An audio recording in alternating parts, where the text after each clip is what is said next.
Bismillahirrahmanirrahim. Assalamualaikum warahmatullahi wabarakatuh. Innal hamdalillah nahmaduhu wa nasta'inuhu wa nastaghfiruhu wa natubu ilayh wa na'udzu billahi min shururi anfusina wa sayyiati a'malina. May yahdihillahu fala mudilla lahu wa may yudlil fala hadiya lahu.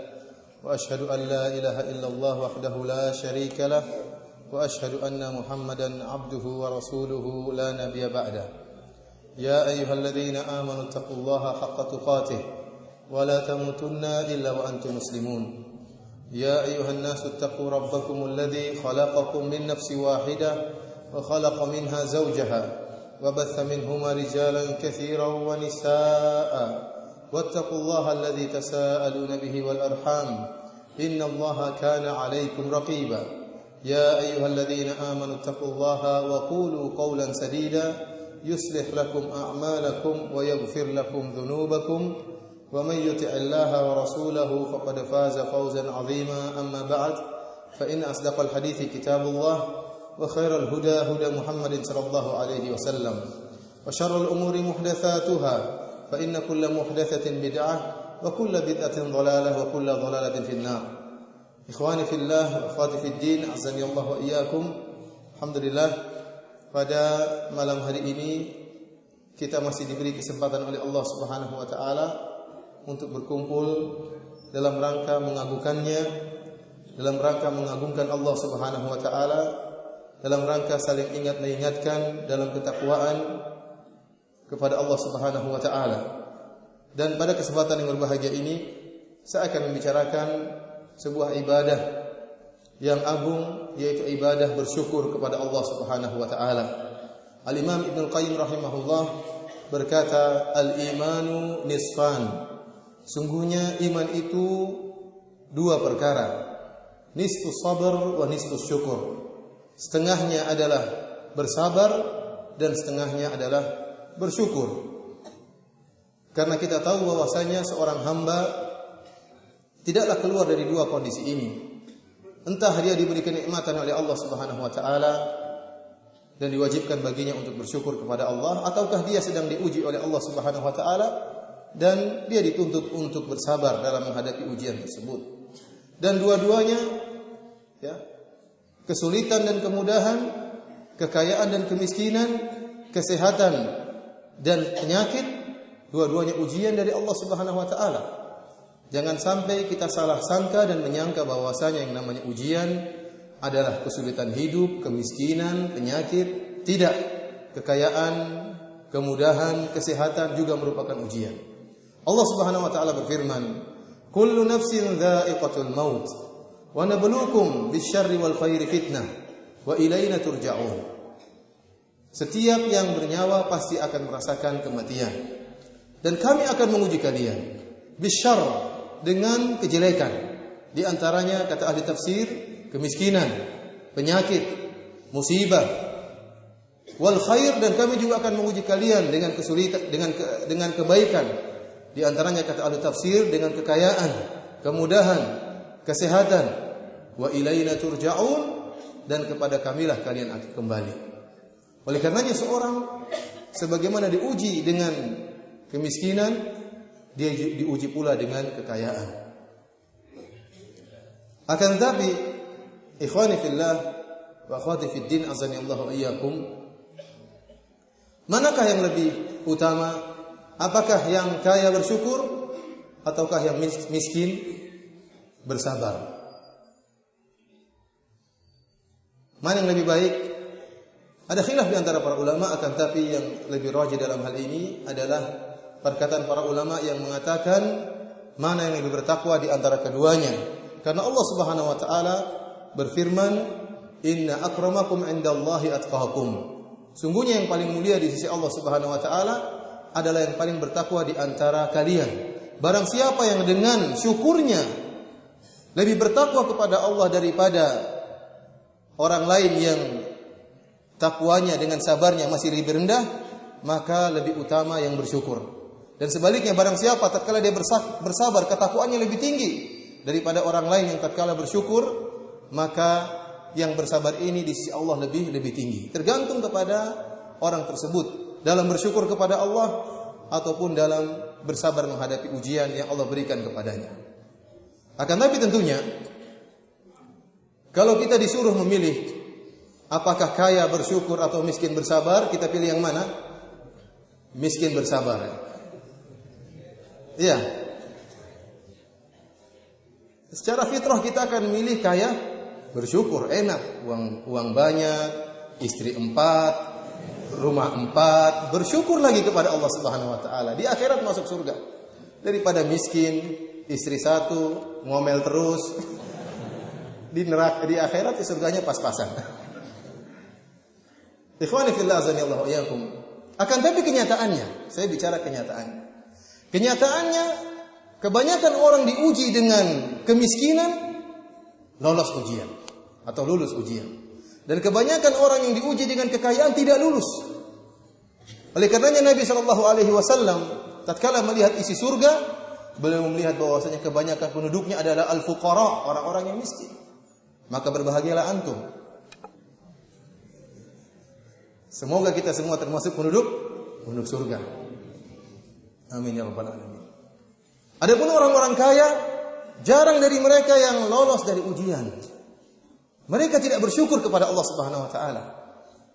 Meskipun kita katakan, tidak semua orang yang diuji dengan kemiskinan lulus ujian. Ada orang sudah miskin, perampok lagi, pezina lagi. Sudah miskin tidak lulus ujian. Namun kebanyakan orang-orang yang diuji dengan kemiskinan lebih mudah untuk lulus ujian, berbeda dengan orang-orang yang diuji dengan kekayaan. Kenapa bisa demikian? Allah Subhanahu wa taala telah berfirman dalam Al-Qur'an, "Kalla innal insana la yatgha ar-ra'ahu istaghna." Sungguhnya seorang itu akan berbuat tughyan, melampaui batas, berbuat zalim, sombong dan angkuh. Kapan? Ar-ra'ahu istaghna, tatkala dia merasa dirinya sudah kaya. Tatkala dia merasa dirinya sudah cukup, tidak cukup dengan yang lain, maka dia pun berbuat angkuh, berbuat melampaui batas, terjerumus dalam kemaksiatan. Padahal kata Allah Subhanahu wa taala, ar-ra'ahu istaghna, tatkala dia merasa melihat dirinya, bukan pada hakikatnya. Pada hakikatnya kita semuanya miskin kepada Allah Subhanahu wa taala. Antumul fuqara'u ila Allah. Kalian seluruhnya butuh, miskin, fakir. Zat antum itu butuh kepada Allah Subhanahu wa taala dalam segala hal. Akan tapi terkadang seorang merasa dirinya kaya tatkala diberi kelebihan harta, diberi kesehatan yang hebat sehingga dia merasa tinggi dan lupa diri. Inilah kebanyakan manusia tatkala mereka diberi kekayaan lupa diri dan akhirnya tidak lulus ujian. Karenanya kita dapati sebenarnya kaum muslimin banyak yang kaya, banyak yang kaya. Yang jadi masalahnya pelit. Menjadi masalahnya banyak yang pelit dari orang-orang kaya tersebut, sehingga tidak bersyukur kepada Allah Subhanahu wa taala. Ikhwani fillah, akhwati fiddin, azanillahu iyyakum. Akan tetapi kalau kita disuruh milih antara miskin bersabar atau kaya bersyukur, pilih yang mana? Pilih kaya bersyukur. Sebagaimana perkataan Mutarrif bin Abdillah rahimahullah, la an u'afa fa ashkuru ahabbu ilayya min an ubtala fa asbira. Kata beliau, saya diberi kesehatan atau diberi kemudahan dan saya bersyukur, lebih saya sukai daripada saya diuji dan saya bersabar. Itu fitrah manusia. Kenapa banyak orang yang sulit untuk bersyukur kepada Allah Subhanahu wa taala? Allah Subhanahu wa taala telah menyatakan hal ini dalam Al-Qur'an. Kata Allah Subhanahu wa taala, "Wa qalilun min ibadiyasy syakur." Hanya sedikit dari hamba-hambaku yang bersyukur.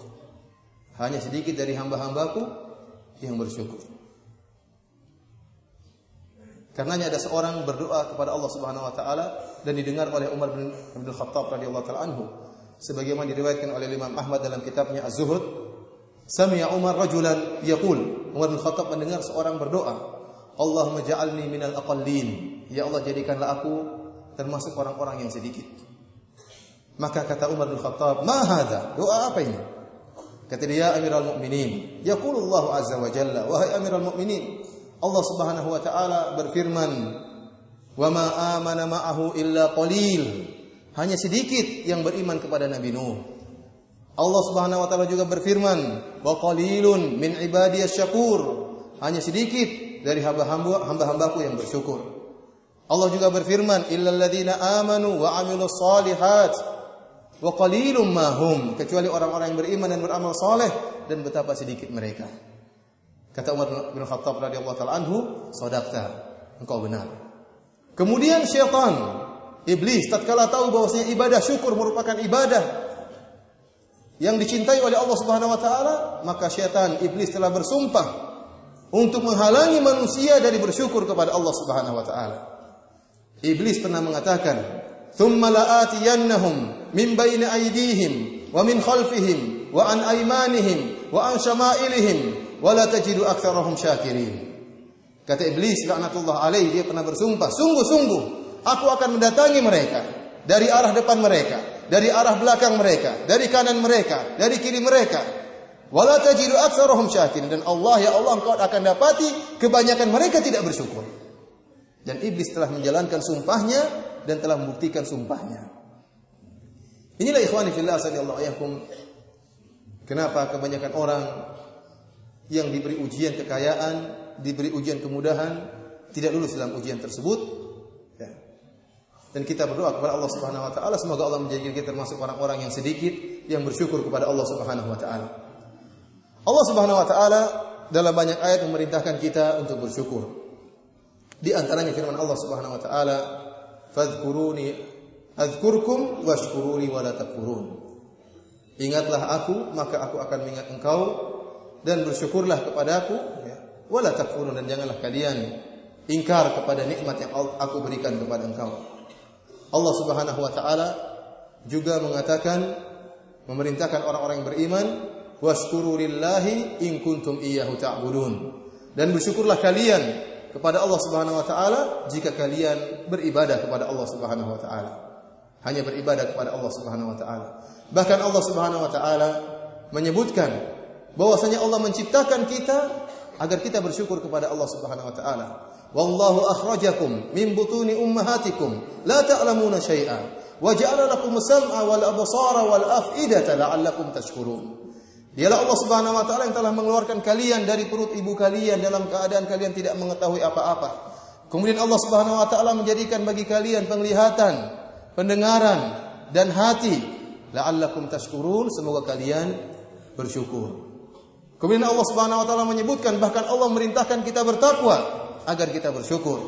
Allah Subhanahu wa taala berfirman, "Wa laqad nasarakumullahu bi Badri wa antum adillah, fattaqullaha la'allakum tashkurun." Dan sungguh Allah Subhanahu wa taala telah menolong kalian tatkala dalam perang Badar dan jumlah kalian sedikit. Fattaqullah, bertakwalah kalian kepada Allah, la'allakum tashkurun, semoga kalian bersyukur kepada Allah Subhanahu wa taala. Bahkan Allah Subhanahu wa taala memerintahkan para nabi untuk bersyukur. Nabi Musa alaihissalam diperintahkan oleh Allah untuk bersyukur. Allah Subhanahu wa taala berfirman, "Ya Musa, inni istafaituka 'alan nasi bi risalati wa bi kalami, fakhudh ma ataituka wa kum minasyakirin." Wahai Musa, sungguhnya aku telah memilih engkau dengan risalahku, engkau dijadikan rasul. Wa bi kalami, yaitu Allah Subhanahu wa taala berfirman langsung, berbicara langsung dengan Nabi Musa. Wa kum minasyakirin, jadilah engkau termasuk orang-orang yang bersyukur. Nabi sallallahu alaihi wasallam bersabda, "Liyattakhidh ahadukum qalban syakiran wa lisanan dzakiran wa zawjatan tu'inuhu ala amril akhirah."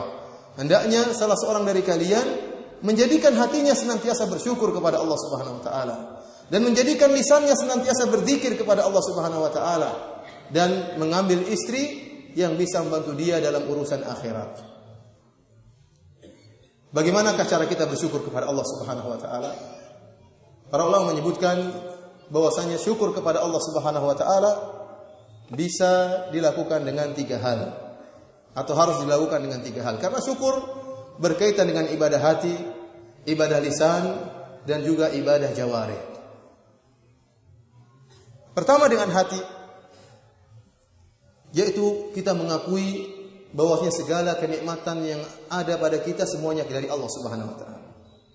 Allah Subhanahu wa taala berfirman, "Wa ma bikum min ni'matin faminallah." Kenikmatan apa saja yang kau dapatkan dari Allah Subhanahu wa taala. Ya ayuhan nas udhkuru ni'matallahi 'alaikum. Hal min khaliqin ghairullahi yarzuqukum minas sama'i wal ard. La ilaha illahu fa anna tufakun.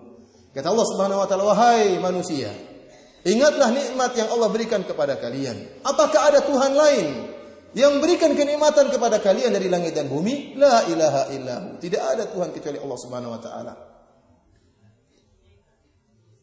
Oleh karenanya seorang tatkala mengucapkan zikir petang, dia mengatakan a'udzu abu'u bi ni'matika alayya. Aku mengakui nikmat yang Engkau berikan kepadaku wahai Allah. Dan ibadah hati ini, mengakui segala nikmat dari Allah Subhanahu wa taala, ini sangat penting dan ini ibadah yang agung. Ibadah yang tidak ada melihat ibadah ini kecuali Allah Subhanahu wa taala. Saya jadi teringat dengan kisah Uwais Al-Qarani rahimahullah yang Nabi sallallahu alaihi wasallam dalam Sahih Muslim mengatakan, khairut tabi'in Uwais Al-Qarani. Sebaik-baik tabi'in adalah Uwais Al-Qarani. Yang kata para ulama, Uwais Al-Qarani adalah tabi'in terbaik secara mutlak. Lebih baik daripada para ulama tabi'in seperti Hasan Al-Basri. Uwais Al-Qarani lebih top, lebih baik. Daripada Sa'id bin Musayyib yang ahli tafsir, Uwais Al-Qarani lebih baik daripada mereka berdua. Sampai-sampai Nabi sallallahu alaihi wasallam memerintahkan Umar bin Khattab radhiyallahu taala anhu untuk meminta agar Uwais mendoakan Umar. Oleh karenanya setelah Rasulullah SAW wafat, Umar bin Khattab radhiyallahu taala anhu, jika datang amdad min ahli Yaman, ada pasukan perang yang datang dari negeri Yaman, maka Umar bin Khattab selalu bertanya, afikum Uwais? Apakah di antara kalian ada orang yang bernama Uwais? Akhirnya Umar bin Khattab radhiyallahu taala anhu bertemu dengan Uwais, kemudian dia menyebutkan sifat-sifat yang pernah disebutkan oleh Nabi sallallahu alaihi wasallam tentang Uwais Al-Qarani. Di antaranya dia berbakti kepada ibunya, dan di antaranya bahwasanya dulu dia punya penyakit baros, penyakit albino, kulitnya semua putih. Kemudian dia berdoa kepada Allah dan disembuhkan oleh Allah Subhanahu wa taala, illa maudhi'a qadri dirham, kecuali ada ukuran sekeping dirham di pusarnya yang belum sembuh, dan itu sengaja diminta oleh Uwais Al-Qarani. Uwais Al-Qarani tatkala dia berdoa kepada Allah Subhanahu wa taala untuk disembuhkan penyakitnya, dia minta agar Allah Subhanahu wa taala menyisakan seukuran sekeping dirham di pusarnya agar tidak sembuh. Kenapa? Agar dia senantiasa mengingat nikmat Allah Subhanahu wa taala kepadanya. Dia tidak lupa dengan kesehatan yang Allah berikan kepadanya. Jika dia melihat bekas penyakitnya, dia senantiasa bersyukur kepada Allah Subhanahu wa taala. Ini ibadah hati. Yang orang tidak melihat kita tatkala kita bersyukur dengan hati kita mengakui ya fadlun minallah, mengakui karunia Allah Subhanahu wa taala. Akan tapi Allah Subhanahu wa taala mengetahuinya dan malaikat mencatatnya. Yang pertama adalah bersyukur dengan hati. Yang kedua, bersyukur dengan lisan. Ini juga penting. Allah Subhanahu wa taala Rabb, Tuhan kita senang dipuji. Ingin agar kita memujinya, ingin agar kita mengagungkannya dalam setiap hal, dalam setiap kondisi. Maka jangan malu-malu dan jangan ragu-ragu untuk memuji Allah Subhanahu wa taala. Lihatlah bagaimana Nabi sallallahu alaihi wasallam memuji Allah Subhanahu wa taala dalam segala hal, dalam segala kondisi. Tatkala bangun tidur, dari mulai bangun tidur sampai kembali ke tempat tidur. Nabi sallallahu alaihi wasallam tatkala bangun tidur apa doanya? Alhamdulillahilladzi ahyana ba'da ma amatana wa ilaihin nusyur. Segala puji bagi Allah yang menghidupkan kami setelah mematikan kami, dan kepada Allah kami tempat kembali. Dalam doa yang lain kata Nabi sallallahu alaihi wasallam, alhamdulillahilladzi afani fi jasadi wa radda alayya ruhi wa adina li bi dzikrihi. Kata Nabi sallallahu alaihi wasallam, segala puji bagi Allah yang telah menyehatkan jasadku dan mengembalikan ruhku dan mengizinkan aku untuk berzikir kepada Allah Subhanahu wa taala. Tatkala Rasulullah SAW hendak tidur, apa doa beliau? Di antaranya, alhamdulillahilladzi at'amana wa saqana wa kafana wa awana fakam mimman la kafiya lahu wa la mu'wi. Kata Nabi sallallahu alaihi wasallam, segala puji bagi Allah yang telah memberikan makan kepada kami. Subhanallah, Nabi sallallahu alaihi wasallam mau tidur, ingat kembali dengan nikmat-nikmat yang beliau rasakan di siang hari. Sudah makan, sudah minum, sudah dijaga. Kapan? Tatkala sebelum tidur. Diingat kembali oleh Nabi sallallahu alaihi wasallam, atau amana wa saqana wa kafana wa awana, menaungi kami. Betapa banyak orang yang tidak dapat penjagaan, dan betapa orang tidak mendapat kecukupan, dan betapa banyak orang tidak mendapatkan naungan. Dan tatkala makan, selesai makan Rasulullah SAW memuji Allah, bersyukur kepada Allah. Dan demikianlah yang diajarkan oleh Nabi SAW. Kemudian juga bersyukur kepada Allah dengan jawarih. Bagaimana kita bersyukur kepada Allah Subhanahu wa taala dengan amalan praktek tubuh. Secara umum, jika kita bertakwa kepada Allah Subhanahu wa taala dan jika kita beribadah kepada Allah Subhanahu wa taala, maka kita bersyukur kepada Allah Subhanahu wa taala. Ibadah apa saja kita tunaikan, apakah salat, apakah puasa, apakah sedekah, maka itu merupakan bentuk syukur kita kepada Allah Subhanahu wa taala. Karena terlalu banyak nikmat yang Allah berikan kepada kita. Sebagai contoh, sebagaimana sabda Nabi sallallahu alaihi wasallam tentang salat duha. Kata Nabi sallallahu alaihi wasallam, "Yusbihu ala kulli sulama min ahadikum shadaqah." Sungguhnya setiap pagi ya, wajib bagi setiap ya, sendi pada setiap kalian wajib untuk disedekahkan. Dan kita tahu bahwasanya setiap manusia ada sekitar 360 sendi. Dan ini wajib kita syukuri. Engsel kita ini ya, bisa lentur, ada olinya. Coba kalau lagi macet, betapa banyak orang yang engselnya macet, kena asam urat, setengah mati. Ini nikmat. Mudah kita gerakkan tangan kita. Kalau kita sudah merasa pegal atau salah urat atau keseleo, baru kita rasakan nikmat tersebut. Ini wajib bagi kita untuk sedekahkan nikmat ini. Kata Nabi SAW, cukup dengan 2 rakaat salat duha. Kemudian di antara bentuk bersyukur kepada Allah Subhanahu wa taala adalah sujud syukur. Sujud syukur terutama terhadap nikmat-nikmat Allah Subhanahu wa taala yang ghairu mu'tadah. Nikmat-nikmat Allah yang tidak biasa, nikmat-nikmat yang mengagetkan, yang menyenangkan. Sebagaimana dalam hadis Abi Bakrah bahwasanya anna Nabi sallallahu alaihi wasallam idza ja'ahu amru sururin aw busyira bihi kharra sajidan syakiran lillah. Nabi sallallahu alaihi wasallam kalau ada datang perkara yang menyenangkan beliau atau diberi kabar gembira kepada Nabi sallallahu alaihi wasallam, maka Nabi pun tersungkur, sujud bersyukur kepada Allah Subhanahu wa taala. Dan ini sunnah yang mungkin kurang kita kerjakan. Hendaknya kita sebarkan sunnah ini. Tatkala kita mendengar kabar yang menggembirakan, maka kita bersujud, kita bertakbir, kita sujud, kemudian kita mengucapkan subhana rabbiyal a'la wa bihamdi, subhana rabbiyal a'la wa bihamdi, subhana rabbiyal a'la wa bihamdi. Kemudian kita memuji Allah atas nikmat yang Allah berikan kepada kita dalam sujud kita.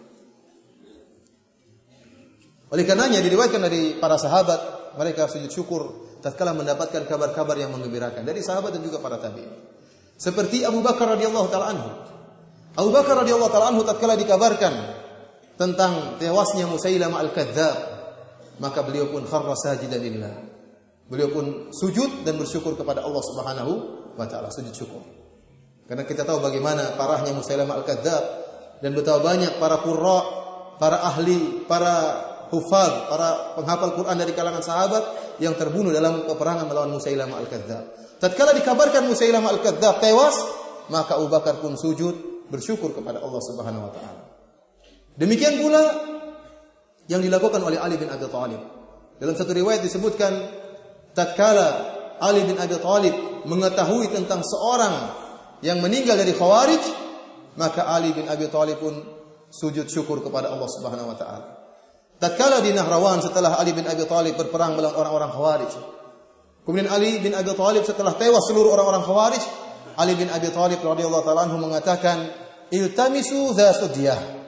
Carilah di antara orang-orang Khawarij tersebut seorang yang memiliki sudyah, yaitu seorang yang tangannya buntung dan di ujung tangan yang buntung tersebut ada semacam tai lalat yang besar seperti ya, puting dari buah dada seorang wanita, akan tapi banyak terurai rambut dari tai lalat yang besar tersebut. Maka dicarilah orang tersebut oleh anak buah Ali bin Abi Thalib radhiyallahu ta'ala anhu. Kemudian tidak didapatkan orang tadi. Tatkala itu faja'ala ya'ruku jabinu Ali bin Abi Thalib. Tatkala dikabarkan kepada Ali tidak ada orang tersebut, Ali pun berkeringat, kening beliau berkeringat. Dia mengatakan, "Wallahi ma kadzabtu wa la kudzibt." Demi Allah, aku tidak berdusta dan aku tidak didustakan. Kenapa? Karena Ali pernah mendengar dari Nabi sallallahu alaihi wasallam bahwasanya di antara orang-orang Khawarij ada orang yang cirinya seperti itu. Maka Ali pun menyuruh untuk mencari lagi. ternyata dicari, didapatkan orang tersebut di bawah tumpukan mayat. Di bawah tumpukan mayat, kemudian setelah ditemukan, dikabarkan kepada Ali bin Abi Thalib di bawah mayat tersebut, maka Ali pun sujud bersyukur kepada Allah Subhanahu wa taala.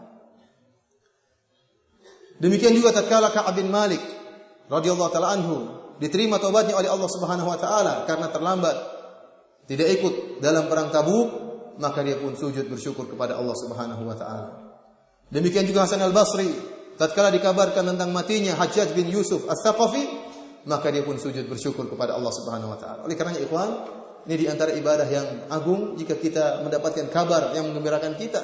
Apakah lahirnya anak kita, atau ada keberhasilan yang kita dapatkan, ada keberhasilan dakwah yang kita dengar, ada sesuatu yang menyenangkan hati kita, maka kita bersyukur dengan bersujud kepada Allah Subhanahu wa taala. Satu sujud, kemudian kita puji Allah dalam sujud tersebut.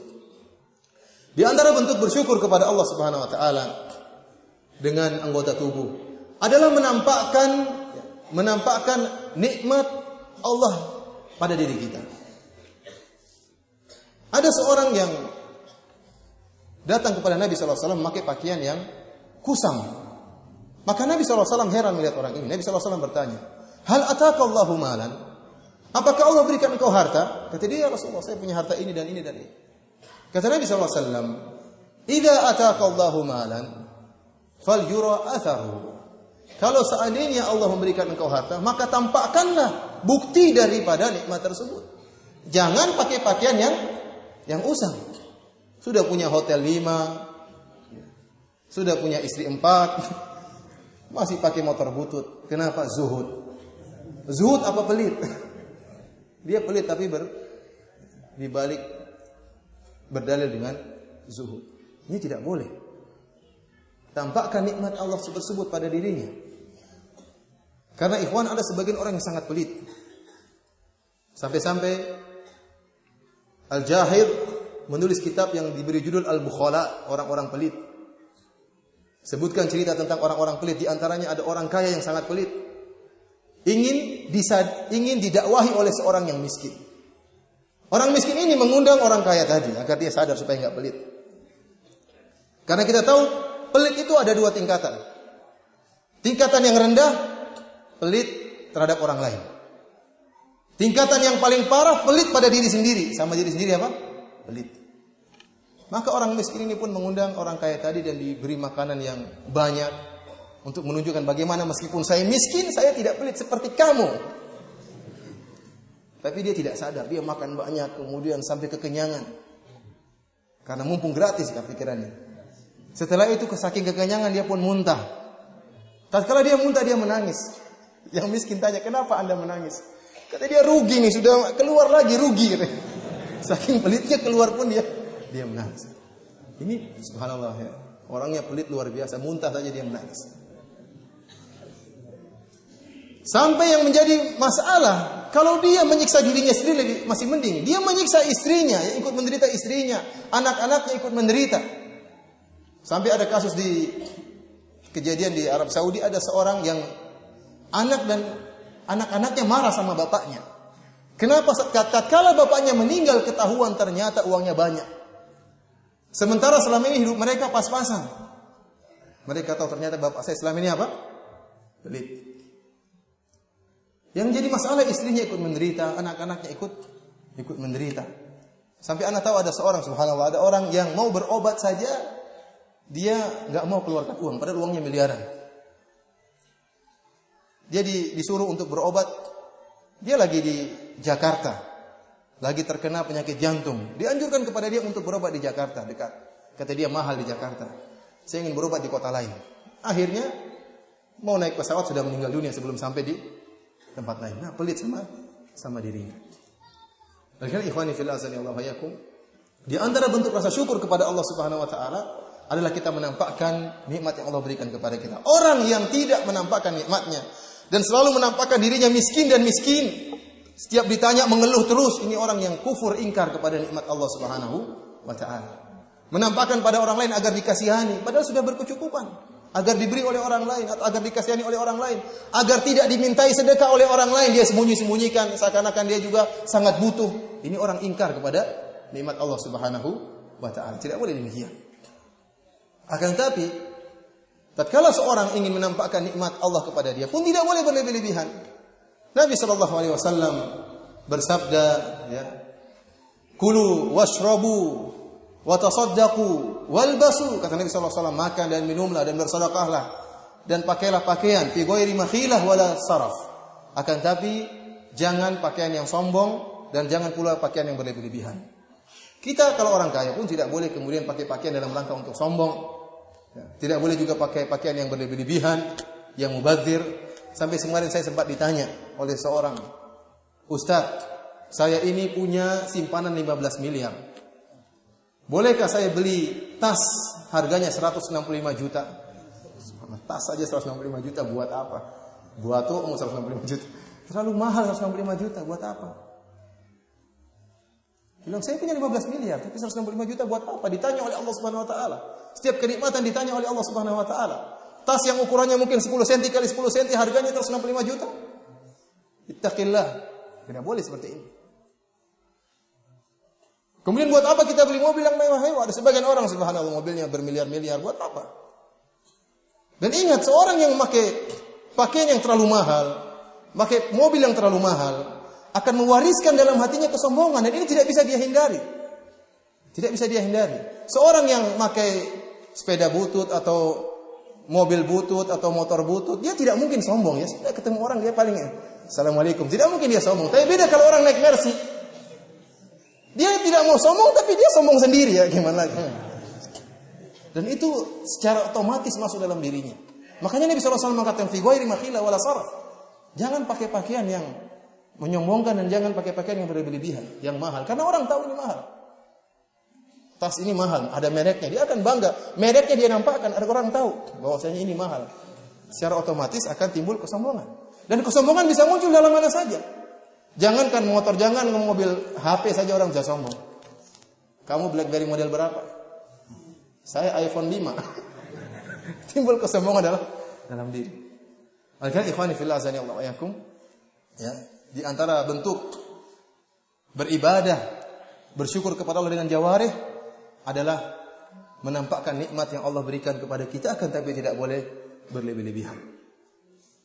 Kemudian di antara bentuk bersyukur kepada Allah dengan jawarih atau dengan lisan adalah tahu diri dan berterima kasih kepada orang yang membantu kita, orang yang punya kebaikan kepada kita. Oleh karenanya Nabi SAW bersabda, la yashkurullah man la yashkurun nas. Orang yang tidak berterima kasih kepada manusia tidak berterima kasih kepada Allah Subhanahu wa taala. Kalau ada orang berbuat baik kepada kita, kita berterima kasih kepada kita, ucapkan. Jangan kita bilang dia harus ikhlas kalau bantu saya, jangan harapkan pujian saya. Itu urusannya dengan Allah. Antum ditugaskan oleh Allah untuk apa? Berterima kasih. Kalau tidak bisa kasih balasan seperti itu, antum ucapkan jazakallah khairan. Karena sebagian orang ya, ada muhsinin membantu, kata dia, bantu saja. Ya. Sudah jangan tanya-tanya uang ini mau saya kemanakan. Harus ikhlas kalau bantu. Itu urusan ini dengan Allah Subhanahu wa taala. Antum berbuat baik sama dia. Sebagian orang subhanallah minta bantuan dengan angkuhnya, investasi akhirat. Dia bilang, saya mohon bantuan. Jadi seakan-akan kalau orang kasih sudah itu saya enggak mau terima kasih sama antum. Karena itu kebaikan antum sendiri, investasi di akhirat. Oh iya benar, itu investasi di akhirat, tetapi antum berterima kasih karena dia punya jasa. Dan Allah merintahkan kita untuk mengenal jasa orang lain. Dan tatkala seorang memberikan kepada kita, kita terima. Jangan kemudian kita akhirnya juga mencari aib-aib barang tersebut. Orang kasih kita barang, oh ini barang ini jelek, barang ini kekurangannya dan macam-macam. Ini merupakan bentuk tidak berterima kasih kepada manusia. Dan barang siapa yang tidak berterima kasih kepada manusia, tidak berterima kasih kepada Allah Subhanahu wa taala. Ikhwani fillah wa akhwati fid din, azani Allah wa iyyakum. Ada perkara-perkara yang membantu kita untuk bersyukur kepada Allah Subhanahu wa taala. Di antaranya ikhwan, yang pertama adalah kita berusaha melihat orang-orang yang lebih rendah daripada kita dalam masalah dunia. Kata Nabi sallallahu alaihi wasallam, Unzuru ila man huwa asfala minkum wa la tanzuru ila man huwa a'la minkum atau wa la tanzuru ila man huwa fawqakum fa innahu ajdaru alla tasdaru ni'matallah. Kata Nabi sallallahu alaihi wasallam, lihatlah kepada orang yang lebih rendah daripada engkau dan janganlah kalian melihat kepada yang lebih tinggi daripada kalian dalam masalah dunia. Karena hal ini lebih mudah untuk menjadikan kalian menghargai dan tidak meremehkan karunia Allah kepada kalian. Karena seorang kalau melihat ke atas terus tidak akan pernah puas. Akan tapi seorang jika kemudian dia misalnya diuji oleh Allah Subhanahu wa taala, dia melihat masih banyak orang yang lebih sakitnya lebih parah. Kalau diberi anugerah rumah yang sederhana, dia lihat masih banyak orang masih belum punya rumah. Sehingga dengan demikian dia bisa merasakan betapa besar nikmat Allah yang Allah berikan kepada dia. Ini yang pertama, selalu memandang ke bawah dalam masalah dunia agar kita bersyukur kepada Allah Subhanahu wa taala. Yang kedua, menghitung-hitung nikmat Allah Subhanahu wa taala. Mengingat-ingat nikmat Allah Subhanahu wa taala. Allah Subhanahu wa taala berfirman, "Wa ataakum min kulli ma sa'altumuh wa in ta'uddu ni'matallahi la tuhsuha."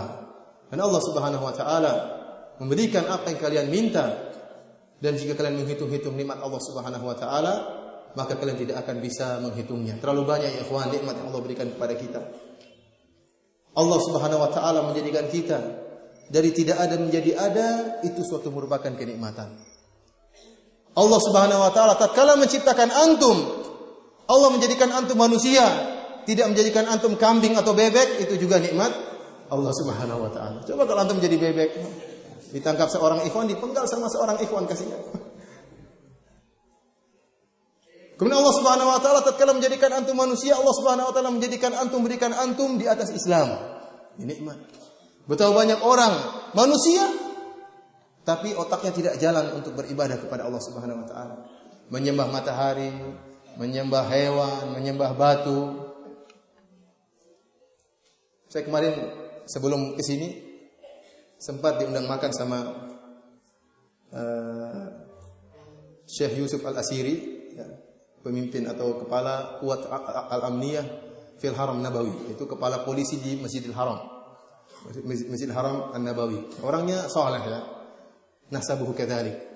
Ya, jenggotnya panjang, pernah belajar sama Syekh Utsaimin rahimahullah. Ada bintang-bintang di sininya ya. Kelihatannya jenderal. Dia cerita, dia bersafar ke Sri Lanka. Kemudian dia bawa seorang penerjemah yang ngerti bahasa Arab dan bahasa Sri Lanka. Kemudian dia berjalan masuk menuju tempat ibadah orang-orang Buddha. Di situ ada patung Buddha gede. Dia pakai jubah, pakai songkok, pakai sendal, masuk di tempat ibadah mereka. Ditegur dia tatkala ingin masuk. Kata penjaganya, buka sendal. Dia buka sendal. Dia pas masuk lagi katanya, buka songkok. Dia buka songkok. Ini juga dibuka katanya. Enggak katanya. Akhirnya dia masuk. Setelah dia masuk, segera dia menuju pendeta yang sedang menjaga patung Buddha. Jadi patung Buddhanya dijaga sama siapa? Pendeta. Maka kemudian dia bikin ulah memang tatkala itu. Banyak orang lagi ziarah orang-orang Buddha. Dia mengatakan kepada patung Buddha, "Assalamualaikum." Orang semua lihat. Kata penerima, Syekh, jangan Syekh. Assalamualaikum. Orang semua lihat, besar lah, sampai 3 kali. Kata dia terjemah. Bilang, kenapa ini patung tidak jawab salam saya? 3 kali saya kasih salam. Kata penerjemah ini, ya Syekh, jangan Syekh. Nanti saya dibunuh sama mereka ya Syekh. Kata Syekh, saya pingin kau mati, jihad di jalan Allah. Kata dia, jangan Syekh. Kata dia terjemah, kalau tidak, saya bikin yang lebih parah daripada ini. Akhirnya terpaksa diterjemah. Dia bilang, ya pendeta, kenapa ini tidak jawab salam? Jadi ya ada ruh di dalamnya. Tidak bisa kita tahu apa perkataan patung ini. Kata Syekh sengaja memang sudah direncanakan, dia bawa batu. Dia bilang ini sama dengan batu ini, tahu enggak? Sama dengan batu ini. Batu besar ini sama dengan batu kecil ini. Kalau dia punya ruh, matanya akan bisa menutup seperti saya. Lidahnya bisa keluar, ini enggak bisa apa-apa. Nah, ini dia terjemahkan orang ini. Dia bilang, Syekh apa? Kita keluar Syekh. Dia takut, pendeta bisa jadi manggil orang lain. Akhirnya segera Syekh keluar. Kata Syekh, tatkala saya keluar, saya lihat pendeta tadi nengok ke atas. Benar juga mungkin katanya.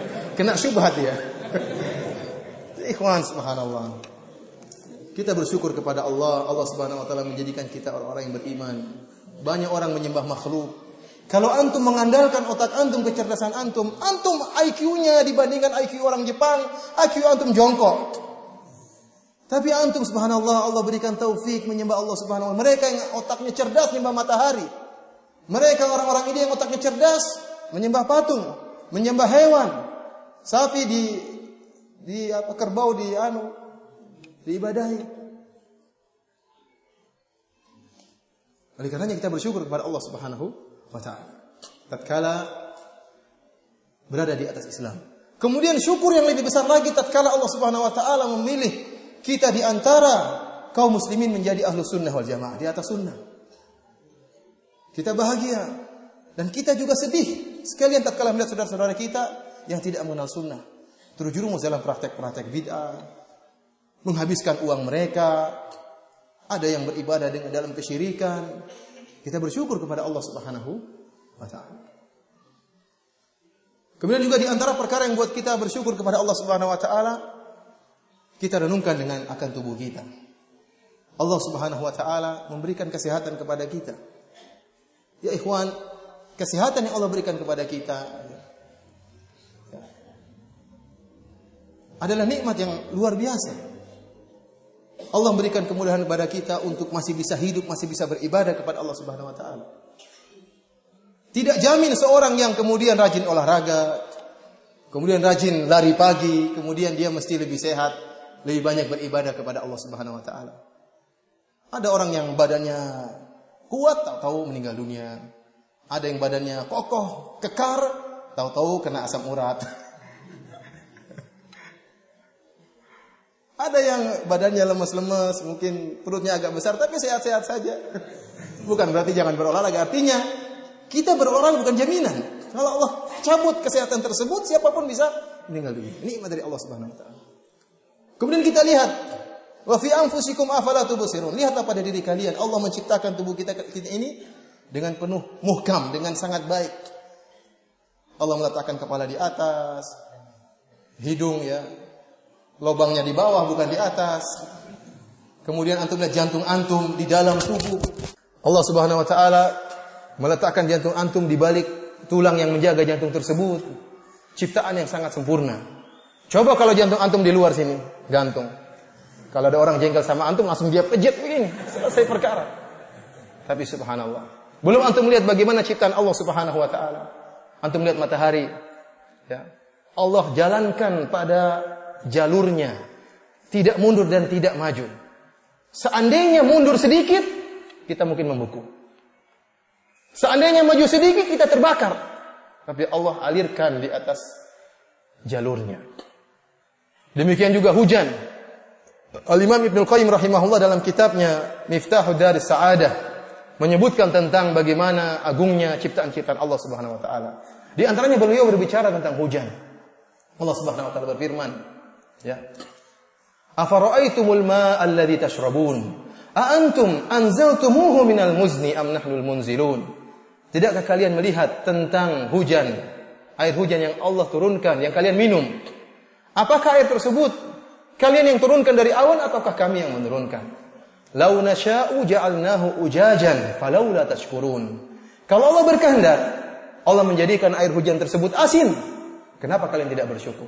Allah mampu untuk menurunkan hujan dalam keadaan asin. Coba kalau yang turun hujan asin. Kita bagaimana kehidupan kita? Akan mati semua kita ini. Dan antum lihat bagaimana hujan, kata Ibnu Qayyim rahimahullah. Hujan diturunkan oleh Allah Subhanahu wa taala tetesan-tetesan. Dan satu tetes mengenai satu titik di tanah. Tetesan hujan tersebut tidak berkumpul di atas. Coba kalau berkumpul 10 meter kali 10 meter saja, kemudian baru jatuh, waduh mampus kita. Tapi subhanallah satu tetes tidak bersatu, di bawah sudah jatuh tanah, baru kemudian jadi danau, jadi sungai. Terlalu banyak ya karunia Allah Subhanahu wa taala kepada kita, dan terlalu banyak kenikmatan yang kita lupakan. Oleh karena ikhwani fil azan Allah wa yakum, ya. Hendaknya kita bersyukur kepada Allah Subhanahu wa taala. Dan di antara perkara yang sangat penting yang bisa membuat kita bersyukur kepada Allah Subhanahu wa taala, berdoa kepada Allah Subhanahu wa taala. Agar kita termasuk orang-orang yang bersyukur. Rasulullah sallallahu alaihi wasallam pernah berkata kepada Mu'adz bin Jabal radhiyallahu anhu. Kata Nabi sallallahu alaihi wasallam, "Ya Mu'adz, wallahi inni la uhibbuk." Wahai Mu'adz, demi Allah aku sangat cinta kepada engkau wahai Mu'adz. Ini itu penekanan. Sungguhnya aku la uhibbuk. Sungguh-sungguh benar aku cinta kepada engkau wahai Mu'adz. Ini mukaddimah yang Rasulullah berikan kepada Mu'adz agar Mu'adz bin Jabal perhatian dengan apa wasiat Nabi sallallahu alaihi wasallam. Kata Nabi sallallahu alaihi wasallam, "Fala tad'anna fi duburi kulli salatin taqul, Allahumma a'inni ala dzikrika wa syukrika wa husni ibadatik." Jangan sekali-sekali engkau tinggalkan wahai Mu'adz di setiap akhir salat agar engkau berdoa, "Ya Allah, a'inni ala dzikrika, bantulah aku untuk bisa mengingat engkau, berzikir kepadamu. Wa ala syukrika, dan untuk bersyukur kepada engkau ya Allah. Wa husni ibadatik, dan bisa beribadah kepada engkau dengan baik." Seakan-akan tatkala Nabi sallallahu alaihi wasallam mengatakan, "Inni la uhibbuk." Sungguh aku sangat mencintai engkau wahai Mu'adz. Karenanya, jangan sekali-sekali kau tinggalkan doa ini. Di antara konsekuensi kecintaan Nabi sallallahu alaihi wasallam kepada Mu'adz, Nabi mengajarkan doa yang sangat penting. Yang isi doa tersebut, Allahumma a'inni ala dzikrika. Ya Allah, bantulah aku untuk bisa mengingat engkau. Dan ini bentuk syukur. 3 perkara ini, mengingat Allah, ibadah dengan baik, bersyukur kepada Allah, sungguhnya merupakan praktek dari bersyukur kepada Allah Subhanahu wa taala. Oleh karena jangan sekali-sekali meninggalkan doa ini, dan jangan sekali-sekali meremehkan doa ini. Ucapkan doa tersebut dengan penuh penghayatan. Banyak orang yang berdoa tapi tidak ada penghayatan. Yang kita inginkan berdoa dengan penghayatan agar kita menjadi orang-orang yang bersyukur. Kemudian lihat bagaimana doanya Nabi Sulaiman alaihissalam. Nabi Sulaiman seorang nabi pun masih berdoa kepada Allah agar diilhamkan rasa syukur. Tatkala Nabi Sulaiman melihat semut berbicara, dia fatabassama dhahikan min qawliha wa qala rabbi auzi'ni an ashkura ni'mataka allati an'amta alayya. Nabi Sulaiman alaihissalam tersenyum tatkala melihat semut berbicara, kemudian dia berkata, "Ya Allah, berilah taufik kepadaku, ilhamkanlah aku agar aku bisa bersyukur kepada Engkau." Subhanallah, seorang nabi minta agar diilhamkan untuk bersyukur. Bagaimana dengan kita? Bagaimana dengan kita yang imannya jauh dengan para nabi? Oleh karenanya disebutkan dalam riwayat tatkala Abdurrahman bin Auf tawaf di Ka'bah.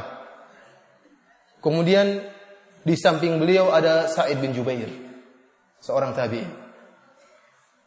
Sa'id bin Jubair tidak mengenal siapa Abdurrahman bin Auf. Kemudian Sa'id bin Jubair mendengar Abdurrahman bin Auf dalam doanya selama tawaf, dia mengatakan, "Allahumma qini syuha nafsi."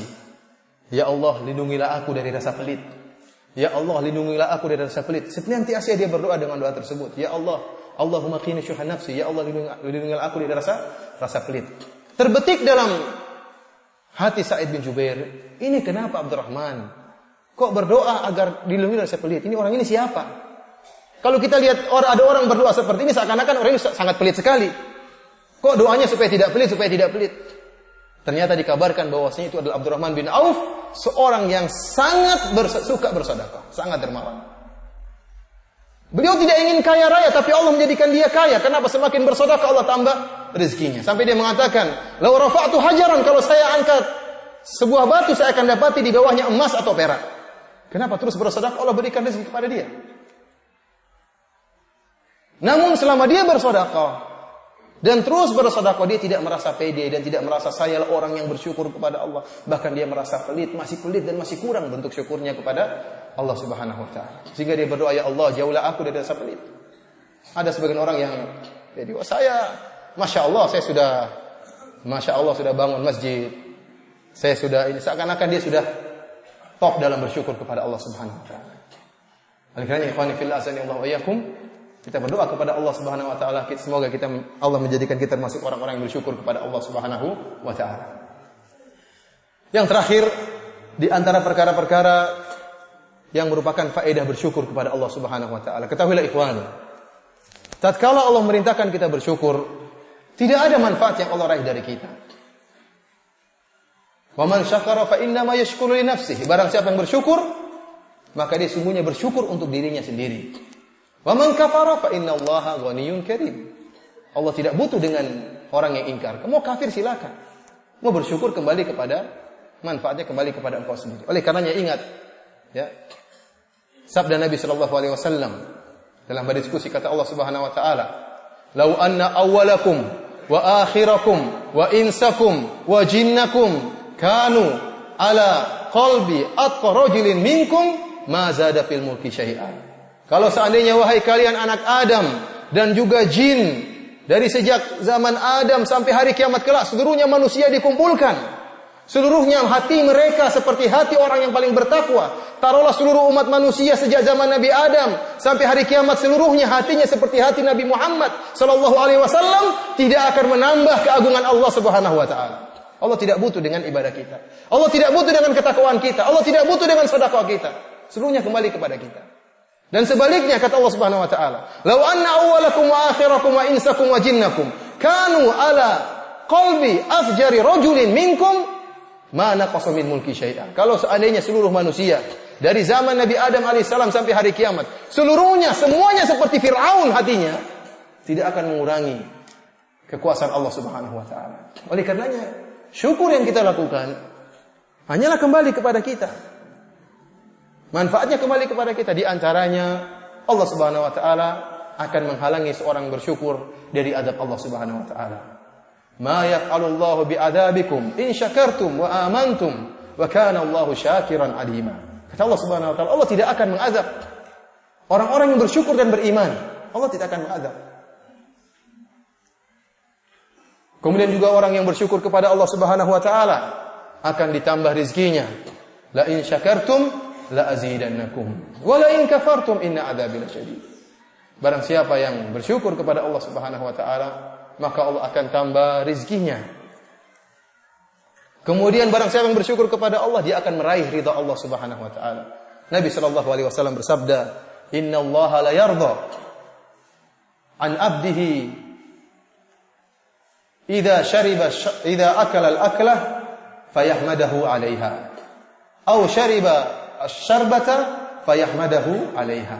Sungguhnya Allah Subhanahu wa taala ridha kepada hambanya yang tatkala dia makan kemudian dia memuji Allah Subhanahu wa taala, dan tatkala dia minum maka dia memuji Allah Subhanahu wa taala. Orang yang senantiasa memuji Allah Subhanahu wa taala, bersyukur kepada Allah Subhanahu wa taala, maka dia akan meraih keridhaan Allah Subhanahu wa taala. Demikianlah ikhwani fillah, azanillahu iyyakum, apa yang bisa Anda sampaikan tentang ibadah syukur ini, ibadah yang agung yang kata Imam Ibnu Qayyim rahimahullah, nisful iman, setengah dari iman. Jangan kita lalaikan ibadah ini. Sungguhnya barang siapa yang bersyukur, memiliki hati yang senantiasa nerima, qanaah, maka dia akan hidup berbahagia. Sebagaimana perkataan Al-Imam Asy-Syafi'i rahimahullahu taala, "Idza ma kunta dza qalbin qanu'in fa anta wa malikud dunya sawa'u." Kalau seandainya engkau memiliki hati yang selalu qanaah, terima dengan nikmat yang Allah berikan kepada engkau, maka engkau dan raja dunia sama saja. Sama saja. Apa yang dicari raja dengan hartanya? Ingin bahagia. Tapi kalau antum terima dan bersyukur atas apa yang Allah berikan kepada engkau, maka engkau akan bahagia sebagaimana raja-raja dunia, bahkan bisa jadi lebih berbahagia daripada mereka. Wallahu ta'ala bishawab.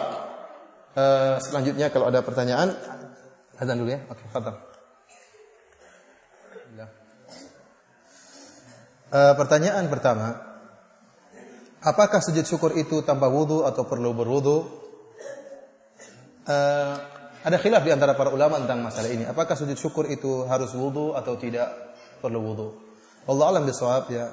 Saya tadi baru melihat fatwa dari Syekh Muhammad bin Shalih Al-Utsaimin rahimahullah. Beliau merajihkan bahwasanya sujud syukur tidak wajib untuk apa? Berwudu. Karena terkadang nikmat datang dengan tiba-tiba. Tiba-tiba ada kabar gembira ya. Kemungkinan seorang kemudian misalnya ya tidak sempat berwudu, dia langsung spontan kharra sajidan lillah.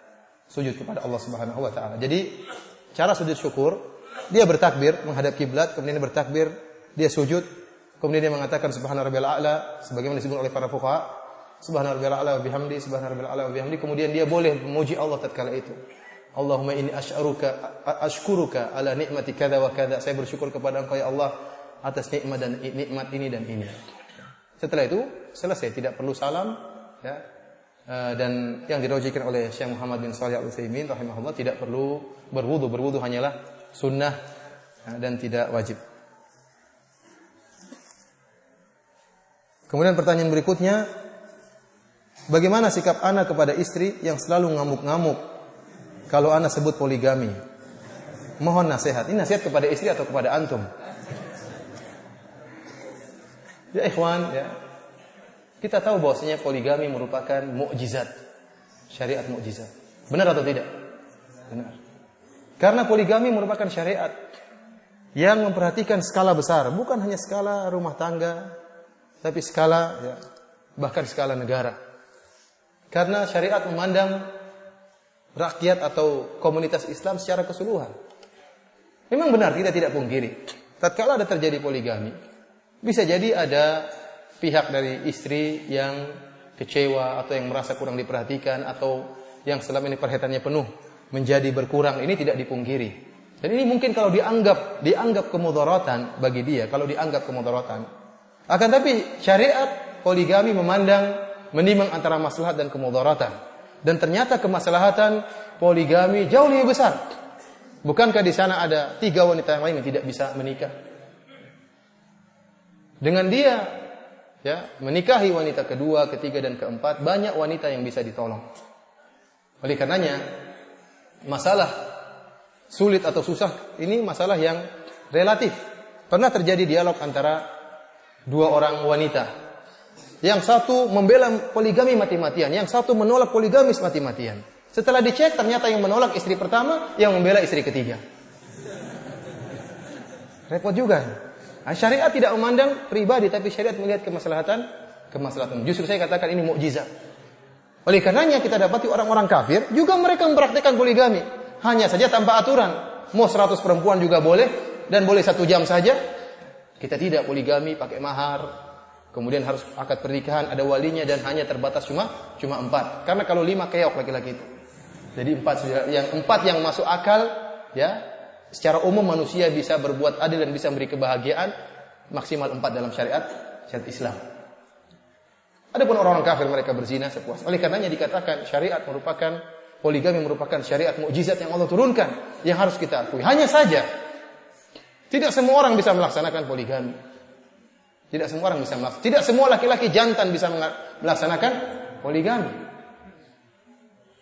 Kenapa? Karena ada di antara orang-orang yang tidak adil.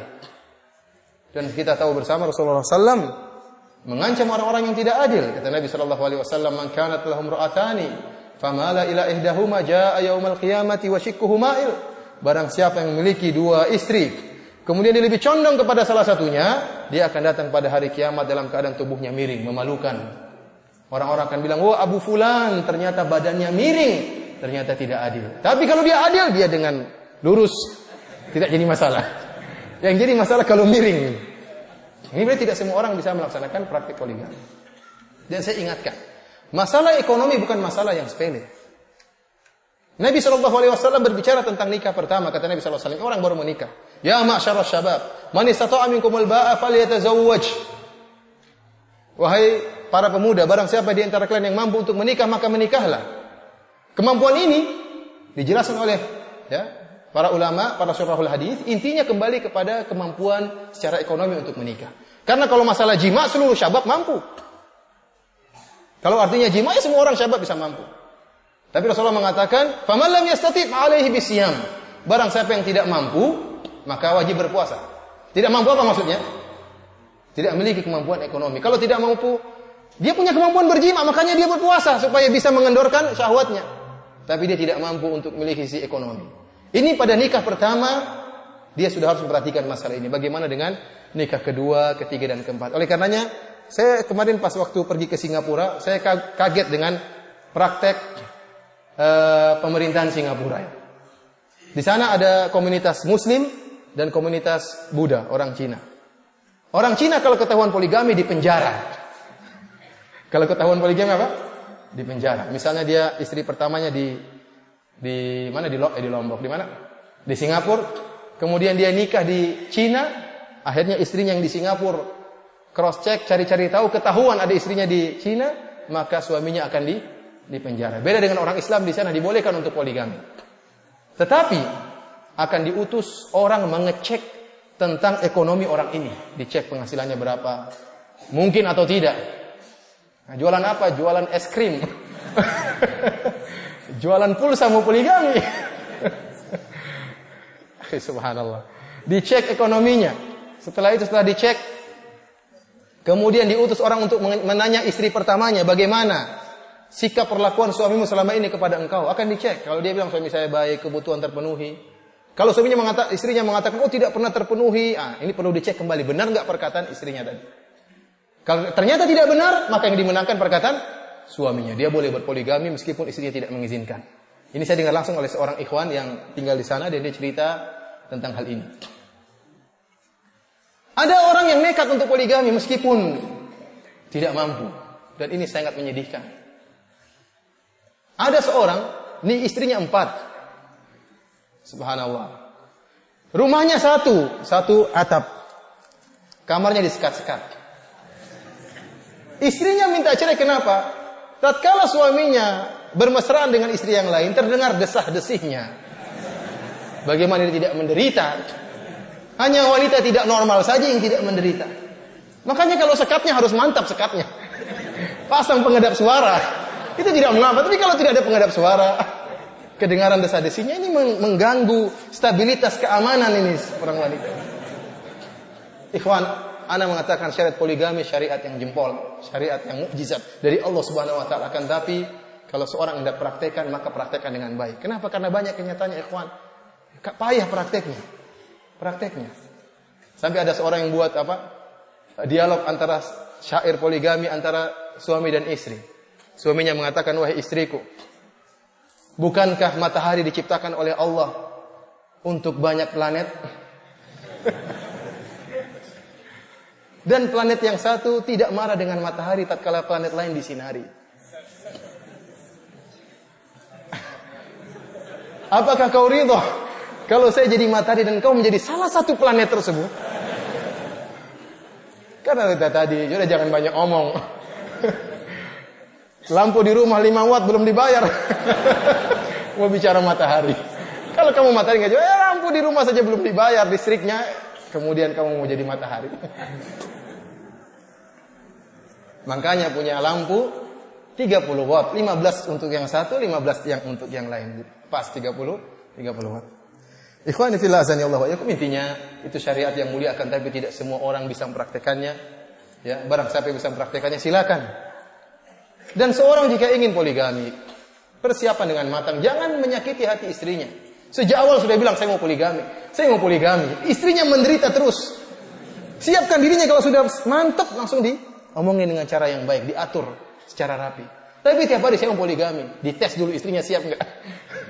Kalau siap langsung, kalau enggak tunggu lagi terus sampai istrinya bosan dengar tersiksa terus tiap hari.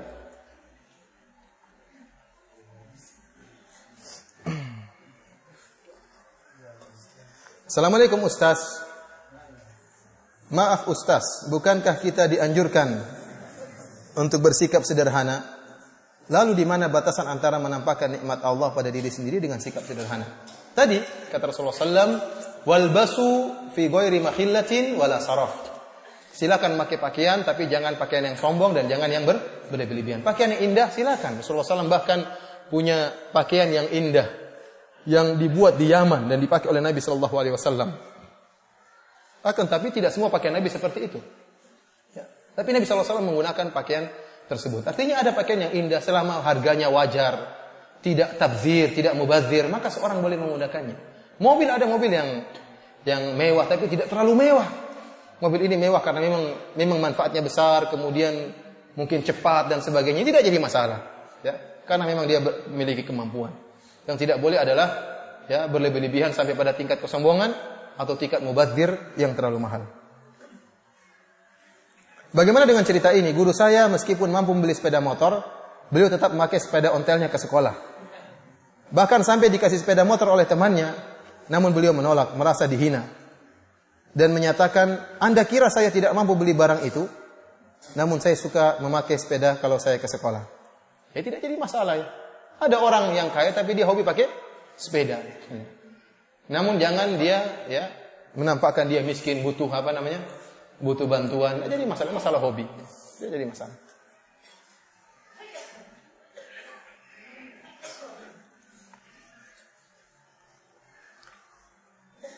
Apakah benar jin tidak akan mati sampai hari kiamat? Tidak ada dalil bahwasanya jin tidak akan mati sampai hari kiamat. Tidak ada dalil. Yang ada cuma iblis. Fa'anzirni ila yaumil yub'atsun, ila yaumi yub'atsun. Qala fa innaka minal munzarin. Kata iblis, ya Allah, tangguhkanlah aku sampai hari kiamat. Karena iblis ingin menyesatkan manusia. Oleh karenanya iblis sangat berpengalaman dalam menggoda manusia. Dari zaman dulu sampai sekarang dia masih hidup dan dia tahu bagaimana cara menggoda si fulan, bagaimana menggoda Abu Fulan, bagaimana menggoda ustaz, bagaimana menggoda orang kaya, bagaimana menggoda para wanita. Iblis tahu pengalaman. Oleh karena kita banyak-banyak berta'awudz kepada Allah, berlindung kepada Allah dari godaan iblis. Musuh yang tidak kelihatan, sangat berpengalaman, ya, dan memiliki cara-cara menggoda yang sangat banyak, datang dari depan, belakang, kanan dan kiri. Kalau Allah tidak menjaga kita, tidak akan lolos dari godaan iblis. Iblis inilah yang berdoa, fa'anzirni ila yaumi yub'atsun. Ya Allah, tangguhkanlah aku sampai hari kiamat. Allah mengatakan, fa innaka minal munzarin. Engkau akan ditangguhkan sampai hari kiamat. Adapun jin-jin yang lain tidak ada dalil bahwasanya jin-jin tersebut akan ditangguhkan sampai hari kiamat. Dan tidak ada dalil bahwasanya jin tersebut umurnya 2000 tahun, 5000 tahun. Ya, tidak ada dalilnya. Kita tahu dari mana jin ini benar atau tidak. Tidak ada zahirnya. Jin itu tidak ada zahirnya. Oleh karena susah kita menghukumi jin ini umurnya ribuan tahun. Ada jin saya pernah dengar tatkala diajak dialog dia mengatakan saya pernah ketemu Ibnu Taimiyah. Ya, repot juga jin ini. Nanti ada jin mengatakan saya pertama ketemu Nabi. Ya, saya meriwayat pernah lihat Nabi begini-begini. Repot kan? Ini jin sahabat berarti. Jangan-jangan kita nggak tahu kadzab, jin Syiah atau jin Bahlul, jin Sufi, kita nggak tahu. Oleh karenanya tidak ada dalil menunjukkan bahwa umur mereka ribuan tahun, tidak ada. Mungkin kita nggak tahu. Wallahu alam. Selama tidak ada dalil, itu tidak berbicara. Tetapi yang jelas yang ditangguhkan hanyalah siapa? Iblis.